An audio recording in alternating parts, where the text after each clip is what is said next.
আমি রূপম। এখন কথা হবে ধানুষের ছবি ক্যাপ্টেন মিলার নিয়ে, যেটা আমি সবে দেখলাম। তো কেমন লাগলো এই ছবিটা? আমাদের বোধহয় প্রত্যেকেরই এই ছবিটা নিয়ে একটা হাই এক্সপেকটেশন ছিল, তার কারণ এই ছবির প্রোমোটা যা স্টাইলিশ ছিল, অ্যাকশন যেরকম ছিল এবং এর লুক অ্যান্ড ফিল যেরকম, ধানুষের লুকস সেগুলো এতটা সুন্দর, এতটা স্টাইলাইজ যে আমরা এই ছবিটা নিয়ে খুব এক্সাইটেড ছিলাম।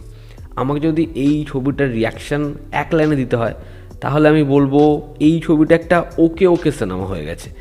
এই ছবিটা একটা ওয়ান টাইম ওয়াচ, কিন্তু এই ছবিটার কন্টেম্পোরারি যারা, তা বাদামি হায়নার কবলে হোক, তা মেরি ক্রিসমাস হোক, এই দুটো ছবি তো অনেক বেটার। ইভেন হানুমানও এই ছবিটার থেকে বেটার জায়গায় দাঁড়িয়ে আছে। এই ছবির গল্পটা যদি একটু করে বলি, এখানে ধানুষের যে ক্যারেক্টার, তার আগের আইডেন্টিটি কী, সে কেন ফৌজ জয়েন করলো এবং ক্যাপ্টেন মিলার এই নামটা সে কীভাবে পাচ্ছে, এবং পরবর্তী সময় এই নামটা মোস্ট ওয়ান্টেড কেন, তার এই প্রতিশোধের কারণ কি, সে কাদের হয়ে লড়ছে, পরবর্তী সময়ে ইংরেজরা কি তাকে দমন করতে পারবে। এর থেকে বেশি জানতে হলে ক্যাপ্টেন মিলার পার্ট 1, যেখানে 5টা চ্যাপ্টারে এই ছবির গল্পটা বলা হয়েছে। এর থেকে বেশি জানতে হলে তোমাকে এই ছবিটা নিকটবর্তী সিনেমা হলে গিয়ে দেখতে হবে। ছবির পজিটিভ দিক, নেগেটিভ দিক। আমি একটা জিনিস লক্ষ্য করছি যে যদি একটা ছবি আমার খুব ভালো লাগে, কিন্তু আমি কয়েকটা নেগেটিভ পয়েন্ট ইলাবোরেট করে বললাম, লোকে ভাবে হয়তো ছবিটাকে আমি মোটামুটি বা খারাপ বলছি, বা আমার তো ছবিটা ভালো লাগেনি। যেমন আজকের রিভিউ মেরি ক্রিসমাস, আমার কিন্তু ছবিটা ভালো লেগেছে, আমি সেখানে নেগেটিভ পয়েন্টটাকে ল্যাবরেট করে বলেছি, আমার রিয়াকশান কী সেটা আমি প্রথমেই জানিয়ে দিয়েছি, এন্ডেও জানিয়ে দিয়েছি।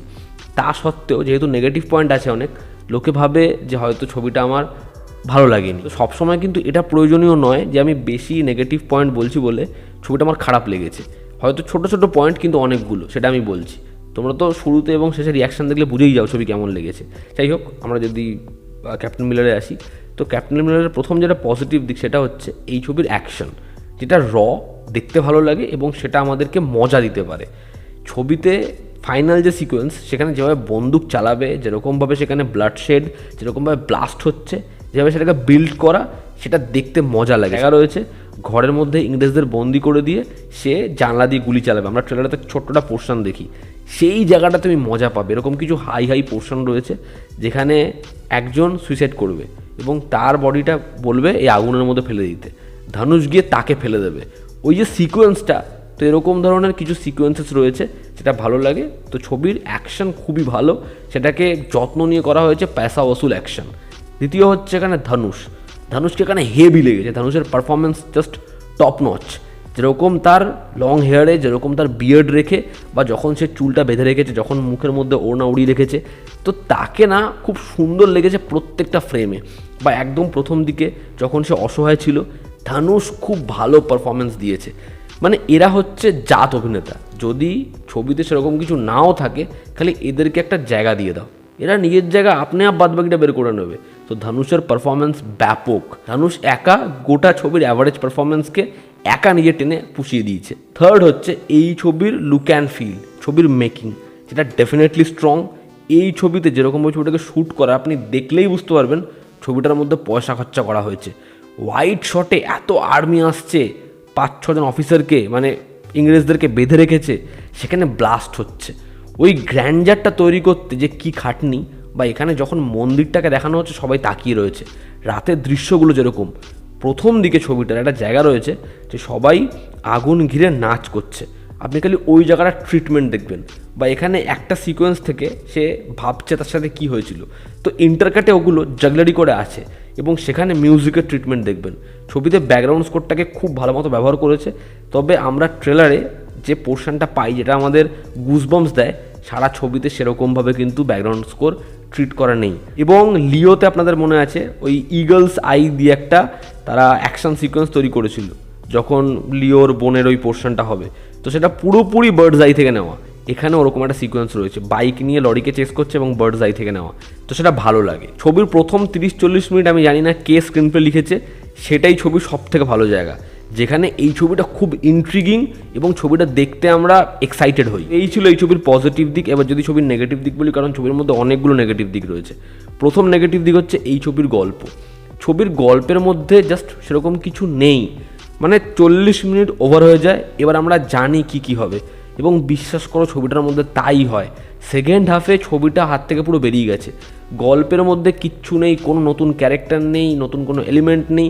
পরবর্তী সময় যখন কোনো ক্যারেক্টার আসছে এই সিকোয়েন্সে, সেই সারপ্রাইজ আমরা পাচ্ছি না। তার কারণ যেভাবে ওই ক্যারেক্টারটার গল্প বলা হয়েছে আমরা বুঝে গেছি কী হতে চলেছে, ফলে কোনো সারপ্রাইজ কাজ করছে না। ছবির ফ্ল্যাট স্ক্রিন প্লে, সেখানে কোনো আপ অ্যান্ড ডাউনস নেই, যে কারণে ছবিটা মনে হয় একই মুডে দেখছি। সেখানে খুব জোরে বিজিএম বাজলে, অনেক গুলিগালা চললে আমরা একটু ইন্টারেস্টেড হই, বাদ বাকি ছবির স্ক্রিন প্লে পুরো ফ্ল্যাট। এই ছবিতে প্রপার অ্যান্টাগনিস্টের অভাব। ছবিতে যারা ভিলেনের চরিত্রে অভিনয় করছে, অনেকগুলো ভিলেন রয়েছে, কেউ কোনো স্পেস পায়নি, কারো মোটিভ ক্লিয়ার না, ফলে যে সিকোয়েন্সে যে মারা যাচ্ছে আমাদের কিচ্ছু ফিল হয় না। আমরা জানি ক্যাপ্টেন মিলার আসবে, এদেরকে এমনিই মেরে ফেলবে। এবং পরবর্তী সময় এর থেকেও ভয়াবহ কী হতে পারে, যখন সেটার একটা মনোলগ আসছে, অ্যাটলিস্ট সেই চরিত্রটাকে এমন দেখানো হোক বা এমন একটা অ্যাপ্রোচ রাখা হোক যে আমাদের দেখতে ভালো লাগে। আপনি অজয় দেবগনের ভোলা সিনেমাটা দেখুন, সেটা কাইথির মতো তো নয়, কাইথি তো অনেক বেটার সিনেমা ভোলার থেকে, কিন্তু ভোলাতে যখন অভিষেক বচ্চনকে ইন্ট্রোডাকশান দিচ্ছে, তার সিকুয়াল আসুক না আসুক আমাদের কিন্তু ওই পোর্শনটা ইন্ট্রিগিং ফিল হয়। কিন্তু এই ছবিটার মধ্যে ওরকম কোনো জায়গাই নেই, কোনো জিনিসই অতিরিক্ত ভালো না। একটা অ্যাকশন ফিল্ম ভালো কখন হয়, যখন এই অ্যাকশনটা কী হতে পারে সেই অ্যান্টিসিপেশনটা বাড়ানো হয়। দেখবেন লোকেশের সিনেমা আমাদের এই কারণে বেশি ভালো লাগে, একটা অ্যাকশন হওয়ার আগে একটা ঝড় আসছে এবং আস্তে আস্তে সেই সিকোয়েন্সটার বিল্ড আপ করা হচ্ছে, সেটার অ্যান্টিসিপেশন বাড়ানো হচ্ছে। এখানে খালি ধাদ্দার অ্যাকশন হয়েই যাচ্ছে, খালি গুলি গালা মারপিট রক্ত, শুধুমাত্র সেগুলো হাজারবার দেখালে তো জমে উঠবে না। সেটা একবার ভালো লাগবে, দুবার ভালো লাগবে, 5 বার 6 বার বড় বড় সেট পিসেস অ্যাকশন শুধু ভালো লাগে, সেটা দিয়ে কখনো একটা ছবিকে ভালো করা যায় না। এই ছবির ডিউরেশন, এই ছবিটা কিন্তু এমন নয় যে এই ছবিটার ডিউরেশন বাদবাকি যতগুলো রিলিজ হয়েছে সবার থেকে বড় ডিউরেশন, তুলনামূলক কমই। তা সত্ত্বেও এই ছবির ডিউরেশনটা আমাদের ফিল হয়। ছবির যে ক্লিফ হ্যাঙ্গার, ছবিটার পার্ট 2 আসার সম্ভাবনা আছে এমন নোটেই শেষ হয়, সেটাও আমাদের খুব একটা অ্যাট্রাকটিভ মনে হয় না। ওভারঅল ক্যাপ্টেন মিলার এটা আমার কাছে একটা স্ট্রিক্টলি অ্যাভারেজ ছবি। তুমি যদি খুব আশা করে ওই ছবিটা দেখবে তাহলে আমি বলবো যাও একবার গিয়ে দেখে নাও। তবে বাদবাকি যে অপশন, বাদামি হায়নার কবলে, মেরি ক্রিসমাস, এই দুটো ছবি অনেক এগিয়ে, এবং তারপর হনুমান রয়েছে, কিন্তু এই ছবিটা সেই ছবিগুলোর ধারে বারে কিন্তু নেই। এবার দেখার আর যে ছবিগুলো এসেছে সেই ছবিগুলো কেমন হয়। তো এই ছিল আজকের ভিডিও। ভালো লেগে থাকলে লাইক করো, শেয়ার করো, সাবস্ক্রাইব করো। তোমাদের কি অপিনিয়ন জানিও, জনতা আমাদের পাশে আছে। Love you all, step by, take care, আবার দেখা হচ্ছে।